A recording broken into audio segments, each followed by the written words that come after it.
Bienvenue à la Bibliothèque nationale de France. Je suis Gennaro Toscano, historien de l'art, conseiller scientifique pour la recherche, le musée et la valorisation à la Bibliothèque nationale de France. Et vous êtes ici dans ce lieu historique qui est le site Richelieu de la Bibliothèque nationale de France. Et nous sommes ici depuis 3 siècles. En 1721-1722, les collections de la Bibliothèque du Roi sont installées ici, dans le palais, l'ancien palais du cardinal Mazarin, où il y avait la partie à gauche l'hôtel et en face les 2 galeries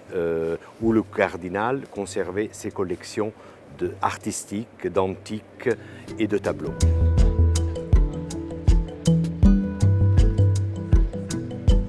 Nous sommes ici dans la salle ovale de la Bibliothèque nationale de France qui vient d'être restaurée et ouverte au public et elle trouve sa vocation d'origine, c'est-à-dire une salle de lecture ouverte à tous, sans accréditation et sans papier. Donc en fait, à l'origine, elle avait été conçue à la fin du 19e, mais ouverte au public dans les années 1930. Elle devait être une salle de lecture publique, mais elle fut destinée aux périodiques.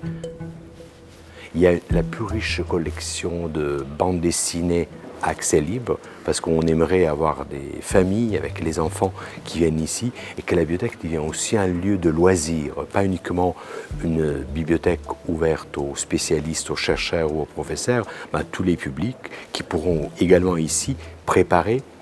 la visite du musée que nous irons voir tout à l'heure.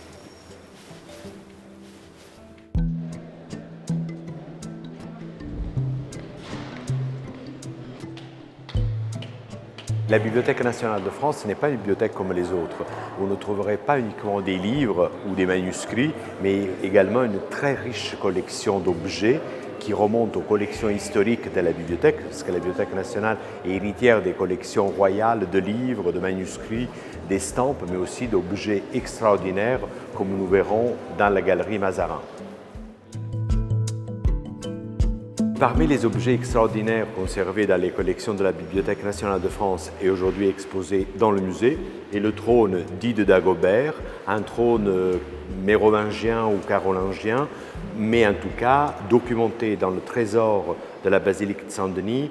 au Moyen-Âge, saisi à la Révolution française, arrivé dans les collections de la bibliothèque devenue nationale en 1791 et puis utilisé pour la dernière fois par Napoléon, l'empereur, en 1804, pour la remise des insignes de la Légion d'honneur, ordre qu'il venait de créer.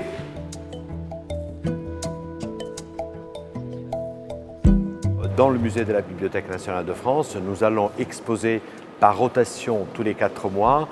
les chefs-d'œuvre de la littérature française, parce que la bibliothèque évidemment conserve les manuscrits des plus grands auteurs, non seulement français, mais du monde, mais évidemment avec un intérêt particulier pour la littérature française. C'est le cas de Notre-Dame de Paris de Victor Hugo, le manuscrit original remis par l'auteur à l'imprimeur, et c'est le legs de Victor Hugo à la bibliothèque est très important, car il lègue à sa mort tous les manuscrits, tous ces manuscrits, avec le vœu que cette bibliothèque devienne la bibliothèque des États-Unis d'Europe.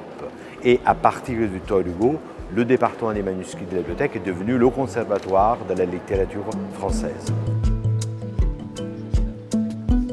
La réouverture du site Richelieu est un peu exceptionnelle parce que la bibliothèque a passé un cap, c'est-à-dire de bibliothèque réservée aux chercheurs, elle est devenue bibliothèque ouverte à différents publics. Bien sûr, les chercheurs pour les salles spécialisées, manuscrits, musique, estampes, mais nous avons aussi une nouvelle salle de lecture ouverte à tout public et un musée qui est le nouveau musée de la Bibliothèque nationale qui a hérité des collections des anciens musées de la maison de la bibliothèque.